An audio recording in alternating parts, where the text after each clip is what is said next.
Open the upper cover on the back of the machine. Push down the two green levers until they lock into place.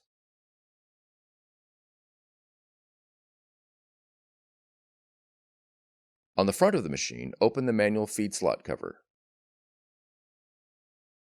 Slide the paper guides to match the width of the envelope. Place one envelope with the printing surface face up in the manual feed slot.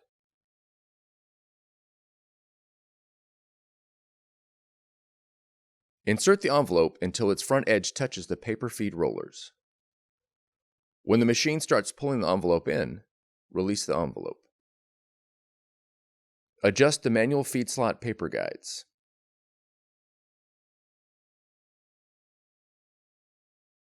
From an application such as Microsoft Word, click the File menu, and then select the Print option. Please note the available menu options may differ depending on your application. Then click Printer Properties.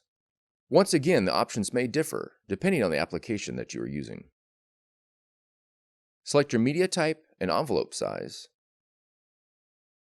and then click OK. Click Print.